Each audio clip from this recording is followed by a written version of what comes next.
Welcome to Thinkin Thursday for May 30th, 2024. Thank you for watching. I hope you're doing well. I want to start with a quote for the day that really will start the process of us thinking about this idea of self-leadership. John Maxwell in the Law, 21 Irrefutable Laws of Leadership, the Law of Awareness chapter says, you must know yourself before you can lead yourself. You must know yourself before you can lead yourself. And in order to lead yourself, helps you along the path to become a better leader and leading other people. It's an interesting comment. It's an powerful quote that comes from one of the leading books in leadership development, and I highly recommend it for your library. All right, let's talk about this topic of self-leadership, and really three specific things that I want to give to you today about how to self-lead. There's lots of things you can do to self-lead, but I want to give you just three real quick things for you to think about. But before we go there, there's an article in Gallup that I got this week that really kind of sparked the interest in this topic. The article was called "The Strengths, Weaknesses, and Blind Spots of Managers" by Ben Wright. It was in the May 28th article email from Gallup. And one of the quotes out of that article, it's a very good article with a lot of graphics and a lot of detail. I highly recommend this article. The majority of managers receive little feedback on how effectively they're managing their team. Can you imagine? Most managers out there right now really have no idea if they're doing the right things or not, or if they're affecting people correctly. Feedback's an important aspect of leadership development. If we don't know how we're doing, if we only in our mind think we're doing okay, isn't that a blind spot in and of itself?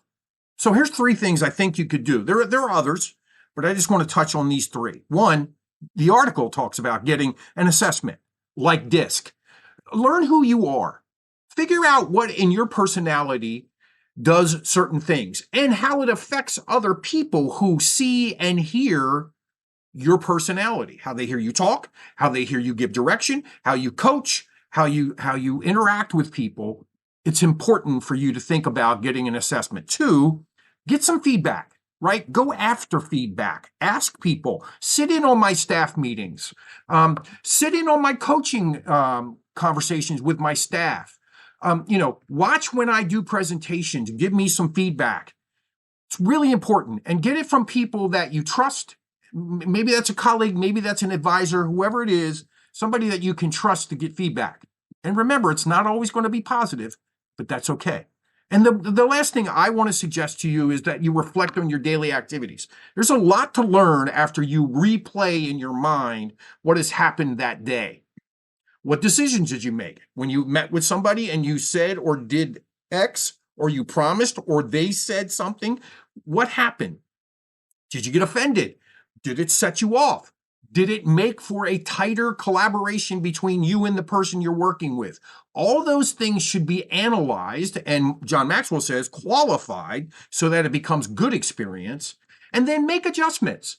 If you learn that maybe something you say or do does something to you, try to avoid it or be aware of it at least. And awareness helps you get better at communicating and therefore leading yourself better so that you can transfer that knowledge to the people you're leading. So get an assessment, seek feedback from people you trust, and reflect on your day. These actions can help you because all of us are a work in progress. Every one of us are a work in progress. All right, here's my offer for the week. I can offer you a DISC assessment and a feedback session, just like the recommendations from that article that I was just talking about say, to give you a starting point for how you interact with the people you lead, the people you work alongside, your team in general. So this is also for if you have a team and you want to see, maybe they're not communicating well. Maybe there's a little bit of animosity between a couple of you, or you got a new team member or a new leader. This assessment can help you open the eyes to the people in that group, or at least yourself, to know what things bother me. How do I come off to other people? What are the other personality types, the other three besides me that I should, and how I talk and what it does to them? There's a lot of learning in this DISC assessment, so I highly recommend it. And if you're interested, email me at thinkinthursday@browningadvisors.com. And finally, as I say every week, I'm on some other platforms, right? So you can hear and see what I'm saying and doing. You can see that list of platforms on the Linktree link there, or you can use the QR code to get into there again. Again, thank you very much for listening today. I hope you're getting something from this. And if you are, let me know. I'm happy to hear your feedback. Have a good day.